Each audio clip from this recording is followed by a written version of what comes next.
Hello friends, welcome to I channel study for you. So guys, आज के इस video में हम लोग देखने वाले हैं जो आपका एसएससी जीडी का एग्ज़ाम हुआ है 4 फरवरी को। उसके आधार पर हाल ही के एग्ज़ाम में टीसीएस के द्वारा जितने भी प्रश्न पूछे गए हैं उन सभी प्रश्नों को जो है इस वीडियो में डिस्कस करने वाले हैं। तो जो भी कैंडिडेट्स इस बार एसएससी जीडी का एग्ज़ाम देने वाले हैं तो मैं आपको 100% ये गारंटी देता हूँ कि आपके एसएससी जीडी के एग्ज़ाम में यहाँ से प्रश्न जरूर पूछे जाएंगे। तो वीडियो को जो है लास्ट तक जरूर देखिएगा। और आपसे रिक्वेस्ट करता हूँ, अभी तक आपने मेरे चैनल को अगर सब्सक्राइब नहीं किया है तो एसएससी जीडी एग्ज़ाम का रियल एनालिसिस पाने के लिए जो है चैनल को सब्सक्राइब ज़रूर कर दीजिएगा। और बगल में ही आपको एक बेल आइकन यानी घंटे का निशान भी दिख रहा होगा, तो आप उसे भी जो है ज़रूर प्रेस कर दीजिएगा। तो चलिए वीडियो को स्टार्ट करते हैं। क्वेश्चन आया था कि पंडित शिव कुमार शर्मा का संबंध किस वाद्य यंत्र से है। तो देखिए, पंडित शिव कुमार शर्मा की बात कर ले तो ये जो आपके संतूर वादक से संबंधित है, तो संतूर वादक आपका करेक्ट आंसर होगा।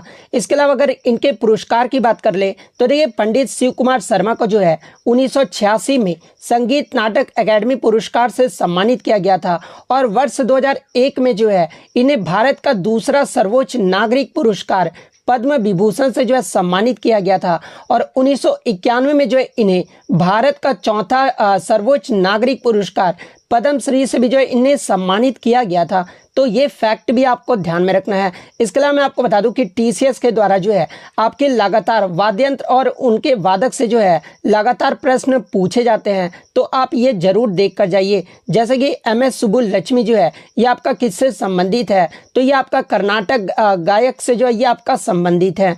और यहाँ से एग्जाम में प्रश्न भी पूछा गया था कि संगीत के क्षेत्र में पहला जो भारत रत्न है ना ये किसे दिया गया था। तो देखिए, संगीत के क्षेत्र में पहला जो भारत रत्न है ना ये आपके एमएस सुब्बुलक्ष्मी को दिया गया था। और कब दिया गया था, तो इन्हें जो 1998 में दिया गया था। इसके अलावा दूसरे जो व्यक्ति थे संगीत के क्षेत्र में भारत रत्न पाने वाले, ये आपके पंडित रविशंकर थे, जिन्हें 1999 में जो है भारत रत्न से सम्मानित किया गया था। और पंडित रविशंकर ये जो आपके सितार वाद्य यंत्र से संबंधित है। इनके बाद जो है बिस्मिल्लाह खान को दिया गया था 2001 में, जो कि आपके शहनाई वादक से संबंधित है। उसके बाद आपका पंडित भीमसेन जोशी को जो है 2008-9 में जो है इन्हें भारत रत्न से सम्मानित किया गया था। तो ये फैक्ट भी आपको ध्यान में रखना है। इसके अलावा अगर अन्य संतूर वादक की बात कर ले तो देखिए, पंडित शिव कुमार शर्मा और भजन सोपारी इनका जो संबंध है ना ये आपके संतूर वाद्य यंत्र से है। बांसुरी वादक की बात कर ले तो देखिए, हरिप्रसाद चौरसिया, पन्नालाल घोष इनका जो संबंध है ये आपका बांसुरी वाद्य यंत्र से है।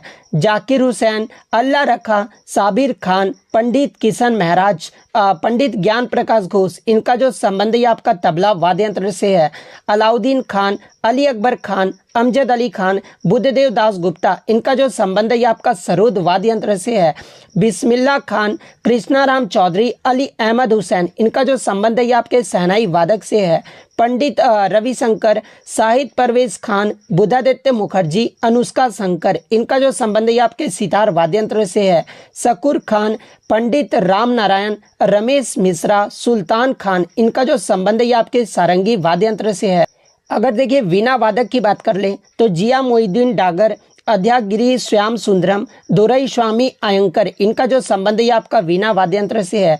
असद अली खान का संबंध जो है आपका रुद्र वीणा से है। पंडित विश्व मोहन विश्व मोहन भट्ट जिन्हें मोहन वीणा के आविष्कारक के रूप में भी जो वो जाना जाता है, और ये जो आपके मोहन वीणा से संबंधित है। वायलिन वादक की बात कर ले तो देखिए, Sushri Gopal Krishnan, Shrimati M Rajam, N R. Muralidharan, M Chandrasekharan, Viji Jog और लालागुड़ी जयरामन इनका जो संबंध है ना ये आपके वायलिन वादक से है। टी.एच. विनायक राम, ई.एम. सुब्रमण्यम इनका जो संबंध है ये आपका घटम से है। मृदंगम में आपके के.बी. प्रसाद, एस.वी. राजा रॉय और उमल्यापुरम शिवरामन इनका जो संबंध है आपका मृदंगम से है। यू श्रीनिवास का जो संबंध है आपका मैंडोलिन से है। तोताराम शर्मा का जो संबंध है आपका पखावाज से है। अन्नपूर्णा देवी का जो संबंध है आपका सुर बहार से है। ब्रजभूषण काबरा का जो संबंध है ना ये आपके गिटार वाद्य यंत्र से है। तो ये सारे फैक्ट जो आपको ध्यान में रखना है। नेक्स्ट क्वेश्चन आपका यहाँ पर आता है कि डुरंड कप ये जो आपका किस खेल से संबंधित है। तो देखिए डुरंड कप की बात कर ले तो ये जो आपका एक फुटबॉल का टूर्नामेंट है, तो फुटबॉल आपका करेक्ट आंसर होगा। इसके अलावा मैं आपको बता दूं कि ये जो आपका डुरंड कप है ना, ये आपका एशिया का सबसे पुराना और दुनिया का तीसरा सबसे जो पुराना फुटबॉल टूर्नामेंट है, और इसकी जो स्थापना है ना, ये आपका 1888 में हुआ था। तो ये फैक्ट भी आप ध्यान में रखिएगा। इसके अलावा फुटबॉल से संबंधित अन्य ट्रॉफी या फिर कप की बात कर ले तो देखिए आपका जो है Roberts cup, Santosh trophy, Subroto cup, Durand cup, Ashutosh cup और मडेरका कप, इन सभी का जो संबंध है ना, ये आपके फुटबॉल खेल से है। तो ये फैक्ट भी आप ध्यान में रखिएगा। नेक्स्ट आपका यहाँ पर आता है कि भारत में हरित क्रांति के जनक MS स्वामीनाथन का जो निधन है ना, ये कब हुआ था। तो देखिए भारत में हरित क्रांति के जनक के रूप में जो है ये आपके MS स्वामीनाथन जी को जो है वो जाना जाता है, और इनका जो निधन है ना, ये 28 सितंबर 2023 को हुआ था। और कितने वर्ष की उम्र में हुआ था, तो ये 98 वर्ष की उम्र में जो है इनका निधन हो गया है। तो 28 सितंबर 2023 आपका करेक्ट आंसर होगा। इसके अलावा MS स्वामीनाथन जी के जो है अगर पुरस्कार की बात कर ले तो इन्हें 1967 में पद्मश्री पुरस्कार से सम्मानित किया गया था, 1972 में पद्म भूषण से, 1989 में जो इन्हें पद्म विभूषण से, और 2024 का जो इन्हें भारत रत्न से सम्मानित किया गया था। तो ये फैक्ट भी आपको ध्यान में रखना है। इसके अलावा विश्व में हरित क्रांति के जनक के रूप में जो है ये किसे जाना जाता है, तो ये आपका नॉर्मन बोरलॉग को जो है वो जाना जाता है। और नॉर्मन बोरलॉग की जो मृत्यु है ये कब हुआ था, तो आई थिंक मेरे अकॉर्डिंग 2009 में जो है इनकी मृत्यु जो है वो हो गई थी। नेक्स्ट क्वेश्चन आपका यहाँ पर आता कि अक्टूबर 2023 में भारतीय रिजर्व बैंक यानी RBI के जो है एग्जीक्यूटिव डायरेक्टर यानी कार्यकारी निदेशक के रूप में जो है ये किसे नियुक्त किया गया है। तो देखिए अक्टूबर 2023 में RBI के कार्यकारी निदेशक के रूप में जो है ये आपके मुनीश कपूर को जो है वो नियुक्त किया गया है। तो मुनीश कपूर आपका करेक्ट आंसर होगा। इसके अलावा अगर RBI की बात कर ले तो देखिए RBI की जो स्थापना है ना, ये आपका 1 अप्रैल 1935 को हुआ था, और इसका जो मुख्यालय है वो आपका मुंबई महाराष्ट्र में स्थित है। इसके अलावा RBI का राष्ट्रीयकरण जो ये कब किया गया था, तो देखिए RBI का जो राष्ट्रीयकरण है ना, ये आपका 1 जनवरी 1949 को किया गया था। तो ये फैक्ट भी आपको ध्यान में रखना है। नेक्स्ट क्वेश्चन आपका यहाँ पर था कि क्षेत्रफल की दृष्टि से भारत का विश्व में जो है कौन सा स्थान है। तो देखिए क्षेत्रफल की दृष्टि से भारत का विश्व में जो है ये 7वां स्थान है। तो 7वां आपका यहाँ पे करेक्ट आंसर होगा। इसके अलावा क्षेत्रफल की दृष्टि से विश्व का पहला स्थान कौन सा देश का है, तो ये आपका रूस देश का है। सेकंड स्थान पे आपका कनाडा देश है। थर्ड स्थान पे आपका संयुक्त राज्य अमेरिका है। फोर्थ स्थान पे जो आपका चीन है। फिफ्थ स्थान पे आपका ब्राजील है। सिक्स्थ स्थान पे जो आपका ऑस्ट्रेलिया है। 7वें पे आपका भारत देश है। 8वें पे अर्जेंटीना। 9वें पे आपका कजाकिस्तान। 10वें पे जो है अल्जीरिया देश है। तो ये फैक्ट भी आपको ध्यान में रखना है। नेक्स्ट आपका यहाँ पर आता कि अभिनव बिंद्रा ने जो है किस वर्ष गोल्ड मेडल जीता था। तो देखिए अभिनव बिंद्रा के द्वारा जो है 2008 का जो बीजिंग ओलंपिक हुआ था ना, उनमें जो है ये 10 मीटर एयर राइफल स्पर्धा में यानी निशानेबाजी में जो है ये गोल्ड मेडल जो है वो जीते थे। तो 2008 का बीजिंग ओलंपिक आपका करेक्ट आंसर होगा। इसके अलावा मैं आपको बता दूं कि अभिनव बिंद्रा जो है ओलंपिक खेलों में व्यक्तिगत स्वर्ण पदक जीतने वाले जो है ये पहले भारतीय भी जो है वो बने थे। तो ये फैक्ट भी आपको ध्यान में रखना है। इसके अलावा अगर जेवलिन थ्रो नीरज चोपड़ा के बारे में पूछा जाए तो देखिए नीरज चोपड़ा जो है ये आपका टोक्यो ओलंपिक 2020 में जो है ये गोल्ड मेडल जीते थे। तो ये फैक्ट भी आप ध्यान में रखिएगा। नेक्स्ट आपका यहाँ पर आता है कि संदीप कुमार का जो संबंध है ना, ये किस खेल से है। तो देखिए संदीप कुमार का जो संबंध है ना, ये आपका ट्रैक एंड फील्ड से, और ट्रैक एंड फील्ड में भी जो ये किस इवेंट में भाग लेते हैं, तो ये आपके रेस वॉकिंग से संबंधित है। तो ऑप्शन में आपका रेस वॉकिंग दिया गया था। तो रेस वॉकिंग आपका करेक्ट आंसर होगा। इसके अलावा इनके बारे में मैं आपको बता दूं कि 2022 का जो आपका कॉमनवेल्थ गेम्स हुआ था ना, जो कि आपका बर्मिंघम इंग्लैंड में आयोजित किया गया था, और संदीप कुमार जो है अपना व्यक्तिगत सर्वश्रेष्ठ प्रदर्शन करते हुए जो है पुरुषों के 10,000 मीटर रेस वॉक में जो है ये कांस्य पदक यानी ब्रॉन्ज मेडल जो है भारत की तरफ से भी जो वो जीते थे। तो ये फैक्ट भी आपको ध्यान में रखना है।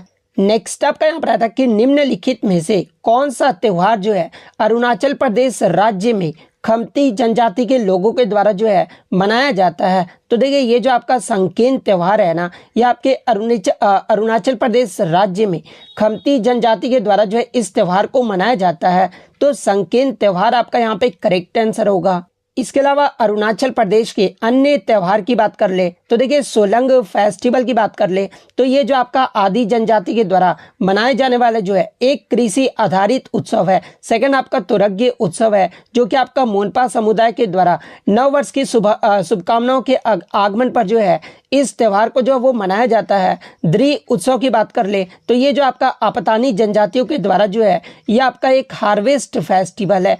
चलो लोकू की बात कर ले तो ये जो आपका अरुणाचल प्रदेश के नोक्टे जनजाति का जो है एक रंगारंग कृषि उत्सव है। लोसर महोत्सव की बात कर ले तो ये जो आपका तिब्बती नववर्ष की शुरुआत का जो है ये प्रतीक है और ये जो त्यौहार है ये आपका अरुणाचल प्रदेश में भी मनाया जाता है। देखिए अगर पूछा जाए कि लोसर महोत्सव ये जो है कहाँ पर मनाया जाता है तो अगर ऑप्शन में लद्दाख ना दिया रहे ना तो फिर आप अरुणाचल प्रदेश या सिक्किम ऑप्शन दोनों में से जो भी रहे ना तो आप उसमें जो है वो सही कर आइएगा, क्योंकि ये जो लोसर महोत्सव ये आपका अरुणाचल प्रदेश राज्य में भी मनाया जाता है। इसके अलावा अगर बुरी बुट की बात कर ले तो देखिए बुरी बुट जो है अरुणाचल प्रदेश में न्यासी जनजाति के द्वारा जो है एक वसंत उत्सव है। तो ये फैक्ट भी आपको ध्यान में रखना है। नेक्स्ट आपका यहाँ पर आता है कि वरामिहिर की जो पंच सिद्धांतिका जो पुस्तक थी ना ये कितने भागों में इसका वर्णन जो वो किया गया है। तो देखिए वरामिहिर की पंच सिद्धांतिका का जो ग्रंथ था ना इसे जो है 3 भागों में जो है वो बांटा गया था और इसमें जो है 5 खगोलीय सिद्धांतों का जो है वो वर्णन किया गया है। तो अगर भाग पूछा गया था तो 3 आपका करेक्ट आंसर होगा और कितने खगोलीय सिद्धांतों का वर्णन किया गया अगर ये पूछ दिया जाए तो इसमें जो आपका 5 खगोलीय सिद्धांतों का जो है वर्णन किया गया है। इसके अलावा बात कर ले पंच सिद्धांतिका में आपके कुल जो है कितने अध्याय में जो है ये आपका विभक्त है। तो ये जो आपका कुल 18 अध्याय में जो है ये आपका विभक्त है। तो ये फैक्ट भी आप ध्यान में रखिएगा। नेक्स्ट क्वेश्चन आपका यहाँ पर आता है कि मेंडलीव की आवर्त सारणी ये जो है किस पर आधारित थी। तो देखिए मेंडलीव की जो आवर्त सारणी था ना ये परमाणु भार यानी परमाणु द्रव्यमान पर आधारित था। तो परमाणु द्रव्यमान आपका करेक्ट आंसर होगा। इसके अलावा बात कर ले मेंडलीव की आवर्त सारणी ये जो है कब प्रकाशित हुआ था। तो ये आपका 1869 में जो ये प्रकाशित हुआ था।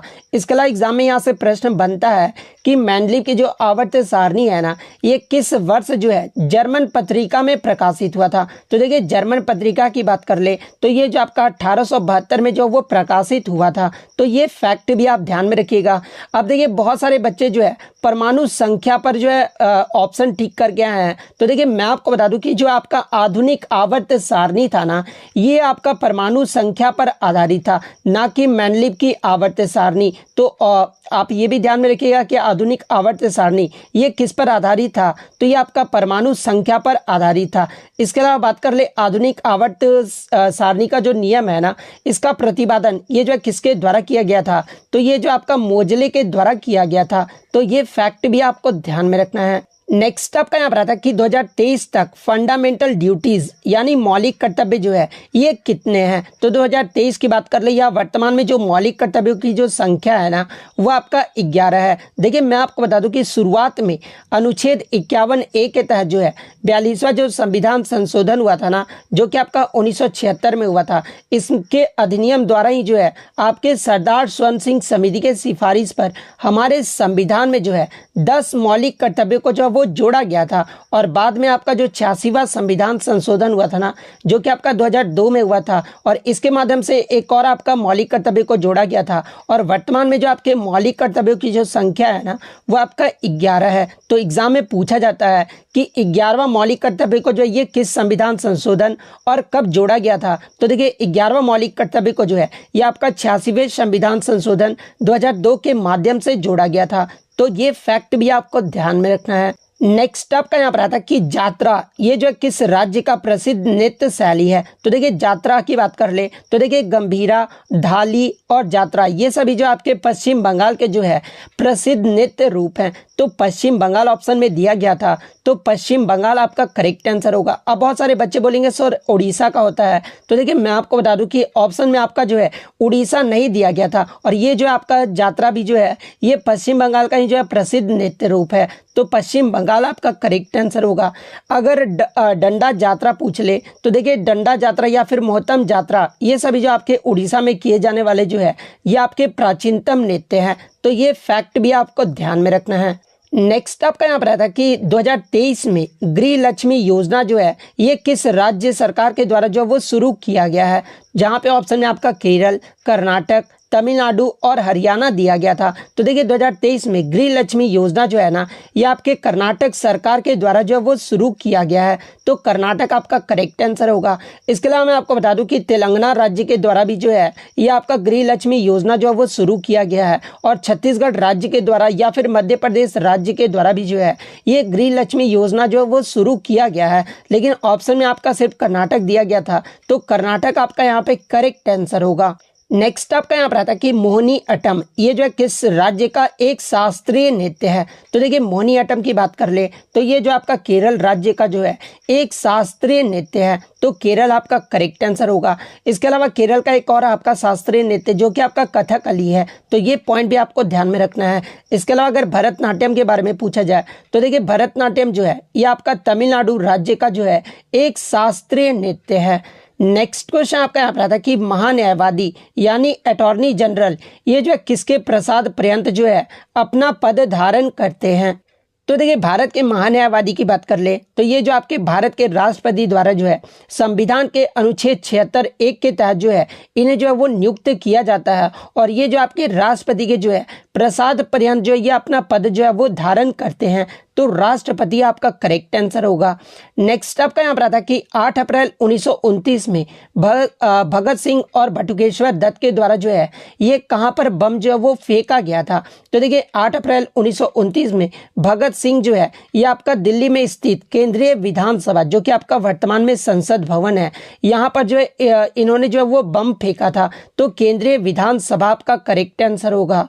नेक्स्ट आपका यहाँ पर आता है कि 2023 के ग्रेट इमिग्रेट्स यानी महान प्रवासियों की सूची में जो है किस पहले भारतीय मूल के अमेरिकी को जो है इसमें जो है वो शामिल किया गया है। तो देखिए मैं आपको बता दूं कि अजय बांगा को जो है कार्नेगी कॉर्पोरेशन ऑफ न्यूयॉर्क की ओर से जो बनाया गया था ना ये रिपोर्ट, उसमें 2023 के वर्ष में महान प्रवासियों की सूची में शामिल होने वाले जो है ये भारतीय मूल के जो है एकमात्र जो है वो व्यक्ति हैं, तो अजय बांगा आपका करेक्ट आंसर होगा। नेक्स्ट आपका यहाँ पर आता कि अनएम्प्लॉयमेंट रेट यानी बेरोजगारी दर जो है ये कैसे मापी जाती है। तो देखिए बेरोजगारी दर को जो है ये आपके बेरोजगार श्रमिक से जब आप कुल श्रम बल को डिवाइड करोगे और 100 से मल्टीप्लाई करोगे तो ये जो आपका बेरोजगारी दर जो वो निकल कर आ जाएगा। तो इस प्रकार से जो आपका बेरोजगारी दर है ना वो मापा जाता है, तो ये ऑप्शन आपका यहाँ पे करेक्ट आंसर होगा। नेक्स्ट अगर हम लोग हिंदी की बात कर ले तो हिंदी में आपका जटिल का जो है विलोम शब्द पूछा गया था। तो देखिए जटिल का जो विलोम शब्द होता है ना वो सरल होता है, तो सरल आपका करेक्ट आंसर होगा। नेक्स्ट आपका जो है संगठन का जो है विलोम शब्द पूछा गया था। तो देखिए संगठन का जो विलोम शब्द होता है ना वो आपका विघटन होता है, तो विघटन आपका करेक्ट आंसर होगा। नेक्स्ट आपका जो है खिल्ली उड़ाना का मुहावरा पूछा गया था। तो देखिए खिल्ली उड़ाना मुहावरे का जो सही अर्थ होता है ना या तो आपका हंसी उड़ाना होता है या फिर मजाक उड़ाना, इन दोनों में से जो भी दिया गया होगा वो आपका करेक्ट आंसर होगा। नेक्स्ट आपका यहाँ पर आता कि आपे से बाहर होना मुहावरे का अर्थ पूछा गया था। तो देखिए आपे से बाहर होना मुहावरे का जो सही अर्थ होता है ना वो अपने आप पर जो है वो नियंत्रण खो देना होता है, तो ये ऑप्शन आपका करेक्ट आंसर होगा। इसके अलावा एक आपका तत्सम तद्भव से भी जो है पूछा गया था, गृहिणी का जो है आपका तद्भव शब्द पूछा गया था। तो देखिए गृहिणी का जो तद्भव शब्द होता है ना ये आपका धरनी होता है, तो धरनी आपका करेक्ट आंसर होगा। उसके अलावा अगर बात कर ले वस्त्र का जो है प्रवाची शब्द पूछा गया था, और बच्चों द्वारा पता चला कि ऑप्शन जो था वो आप थोड़ा सा डिफिकल्ट दिया गया था। तो देखिए वस्त्र के अगर सभी प्रवाची शब्द की बात कर ले तो देखिए अंबर होता है, पट होता है, पोशाक होता है, लिबास होता है, दुकुल होता है, परिधान होता है, चीर होता है, वसन होता है, वस्त्र होता है, आच्छादन होता है, अंशुक होता है और पहरावा होता है। तो इनमें से जो भी वस्त्र का प्रवाची शब्द दिया गया होगा वो मैंने आपको बता दिया है। नेक्स्ट आपका पवन का प्रवाची शब्द आया था। तो देखिए पवन का जो प्रवाची शब्द होता है वो आपका हवा होता है, वायु होता है, प्राण वायु होता है, जल नायक होता है, वायुमंडल होता है, पवनमय होता है, गतिमान होता है, वातावरण होता है, मरुत, जल तत्पर, हवाई, वायुदूत और शीतल, ये सभी जो आपके होते हैं ये किसके प्रवाची शब्द होते हैं। तो ये आपके पवन के प्रवाची शब्द होते हैं। तो इनमें से जो भी ऑप्शन में दिया गया होगा वो आपका करेक्ट आंसर होगा। तो इतने क्वेश्चन जो है आज मुझे बच्चों के द्वारा मिले हैं जो कि 100% रियल और ऑथेंटिक है। तो अगर वीडियो अच्छी लगी हो तो वीडियो को जो है लाइक ज़रूर कर दीजिएगा और इसी तरह रियल एनालिसिस पाने के लिए जो है चैनल को सब्सक्राइब ज़रूर कर दीजिएगा। तो मिलते हैं नेक्स्ट वीडियो में, तब तक thank you, all the best.